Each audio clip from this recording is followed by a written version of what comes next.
If you ask any rural landowner, whether it's public or private, tribal or non-tribal in this part of the world, and you ask them what one of the biggest challenges is, it's invasive weeds.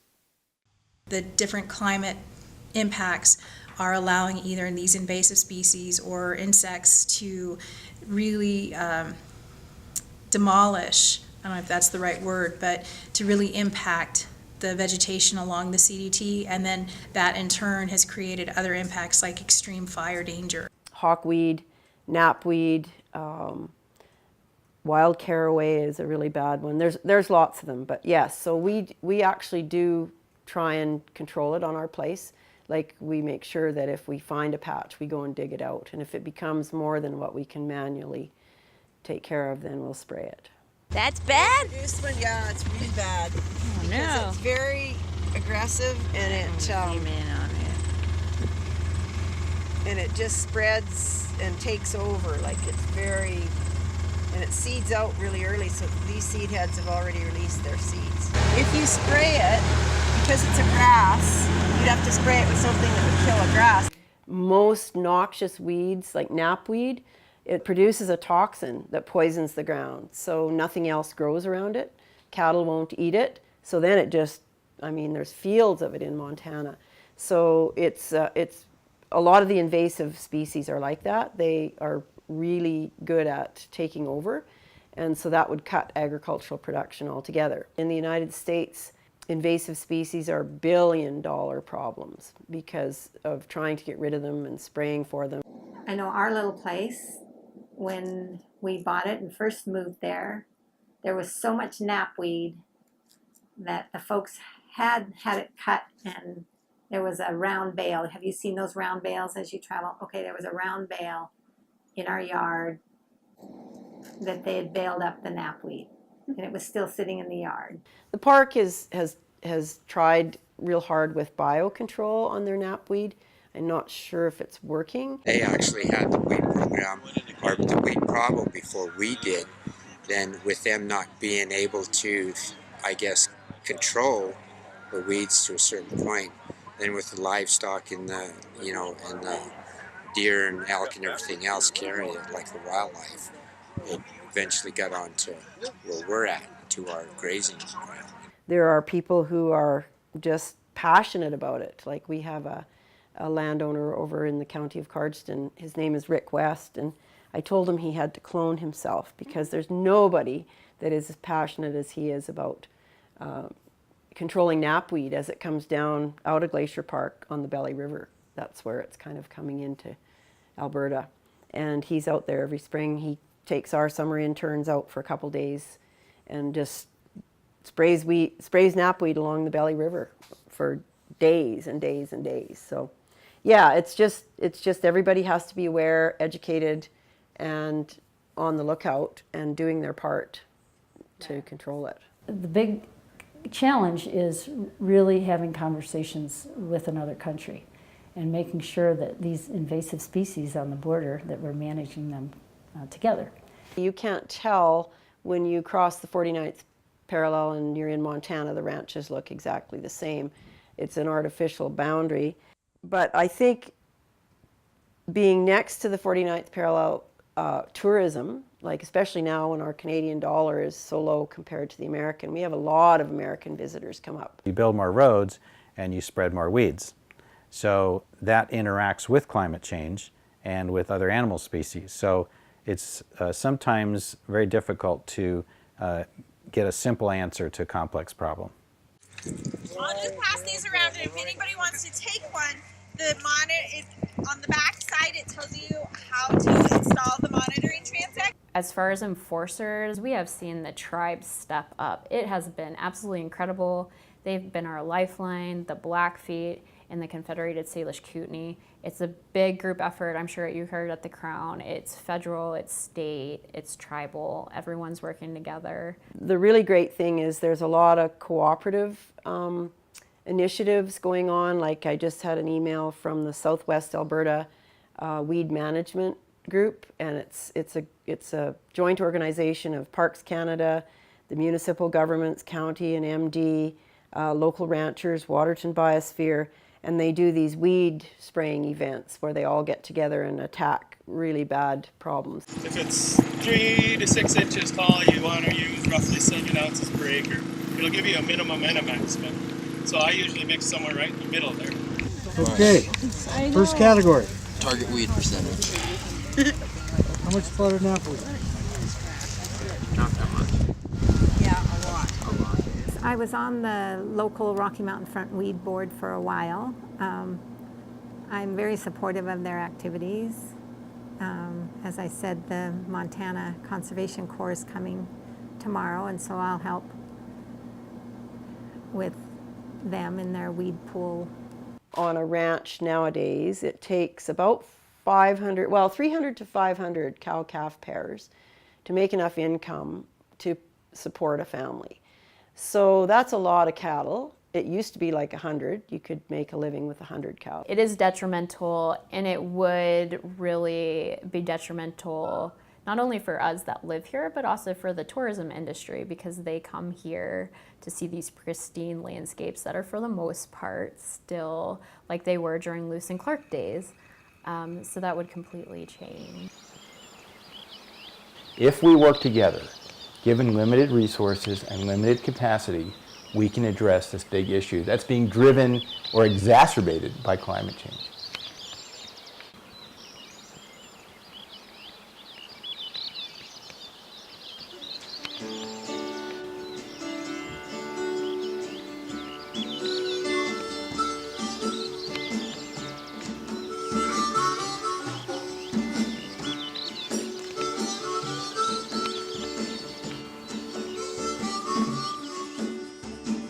I'm driving a long hard day. Lost and lonely every day. Got the flats all around, sky above. Yes, I need a little water of love. This is a very special place. This is not a, just we want to create a protected area because we want to create more protected areas. This is the highest diversity of flowering plants in the Rockies. This is the highest density of grizzly bears in the interior of North America. The Flathead Lake Biological Station uses the Flathead River as like the benchmark for what clean water is. I get in my car and I drive back to Blackfeet country and see this intact ecosystem and see, this area that is primarily undeveloped. It has really come at the backs of Blackfeet people. It has come on the backs of our unemployment rate. It has come on the backs of a stifled economy.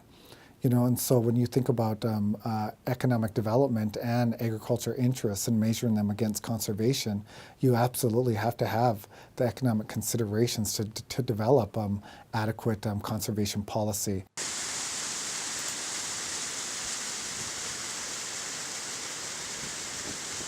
I'm not a conservationist. I'm not an environmentalist. I may go to environmental school, but that's because the environmentalists are the ones who took over the whole idea about caring for humans. Everyone thinks it's about nature. It's not just about nature. It's about peace. And how do we practice peace? And we can learn a lot of lessons in the Crown of the Continent. I'm the coordinator for the Crown of the Continent Geotourism Council, and we're a partnership with National Geographic. I was born and raised on the south side of the reservation on Birch Creek. My family raises cattle. My name is Ann Stevick, and I live southeast of Pincher Creek, Alberta, on a ranch that my husband and I have operated for in excess of 30 years. And started evolving into the reforestation business and working in the woods, cleaning up behind the loggers. I had a master's degree in forest management, and I came out here to be a timber forester at Murphy Lake Ranger Station on the Kootenai National Forest. I'm Dan Faegre with the U.S. Geological Survey. I'm stationed here in Glacier National Park. I'm with the Northern Rocky Mountain Science Center. I'm pretty fortunate that I had the opportunity to come here. Nice. Yeah, and get a good job. Yeah, right. Thanks to recreational opportunities like the success of a ski resort. I think my eyelashes have now turned into icicles. Well, we're a global coal producer, essentially. It's what they call high quality hard coking coal. It is actually a very rare commodity globally. Our chief competitors are in Australia. They're the world's largest producers of steelmaking coal. But we're second in terms of world market. So without tech, we might not have cars. Well, I like to, yeah, I mean, that's true. And, I like to think that, and I think it's true, it's absolutely true that steel builds modern economies, and steel will be part of the new economy. The Crown of the Continent is special because it is centered on Glacier National Park, which will lose all its glaciers in the next 25 years. Some of the glaciers have disappeared entirely, and others have simply stopped moving and aren't technically glaciers anymore. So right now, we see that the glaciers are getting smaller each year.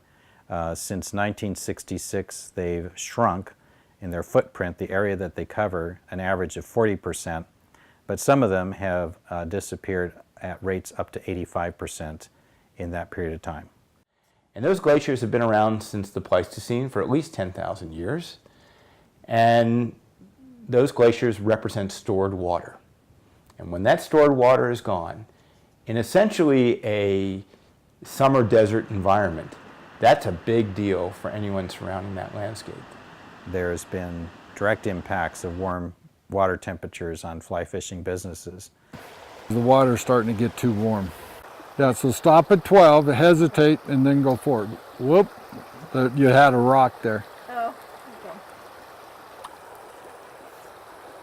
Now use more of your wrist, less of your arm.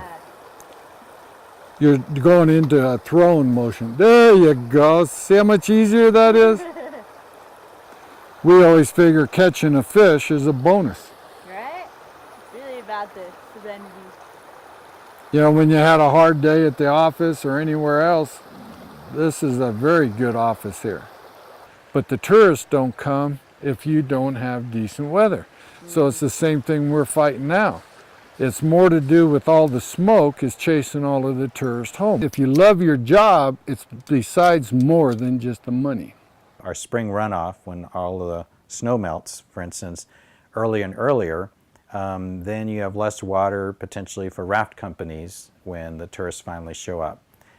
So there are subtle impacts on local businesses that can occur from glaciers and snowpacks changing. And ultimately, because we all get a lot of our water, particularly in the west from mountains, this will affect the water that we all depend on. So whether you're an irrigator or a reservoir manager or somebody watering their lawn, the things that are happening in the mountains are going to directly affect you. So a team at Glacier National Park usually heads up in August to measure what snowpack is left. Unfortunately this year, due to extreme fires, they weren't able to go, and neither was I. So here's some footage from last year.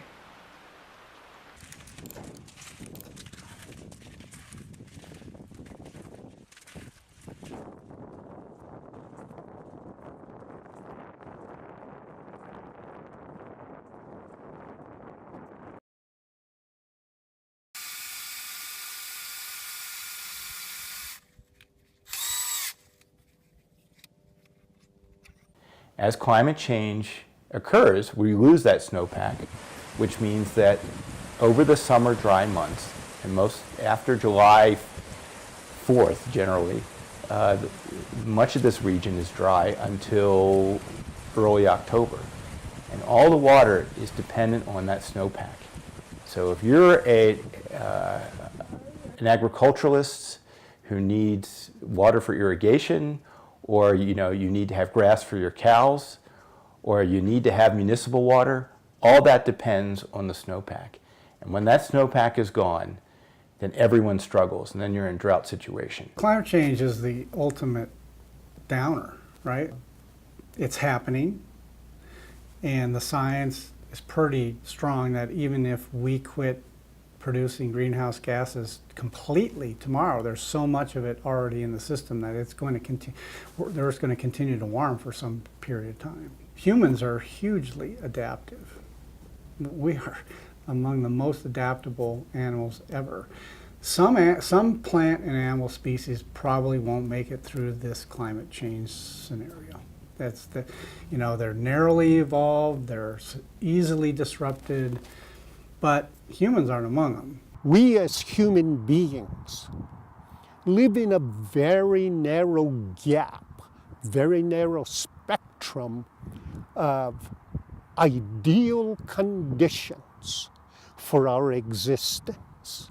See, we live in a very narrow gap. Okay. If you don't believe it, don't drink water for a few days. Stop breathing, for a few days. See, and if you eliminate any of these ideal conditions, it begins to say that we won't be around for a long time. And I always half jokingly, but there's a point to be made. We used to live alongside with Neanderthal man. See, where is he now? See, he's gone. See, that's because ideal conditions for his existence have disappeared. We're starting to see different water patterns where water was, and maybe now it isn't anymore just due to land use changes as well. In the last couple of years, we've seen more extreme storms along the divide later on in the snow season, so April, May, June even. And that's not unusual, but it's not common.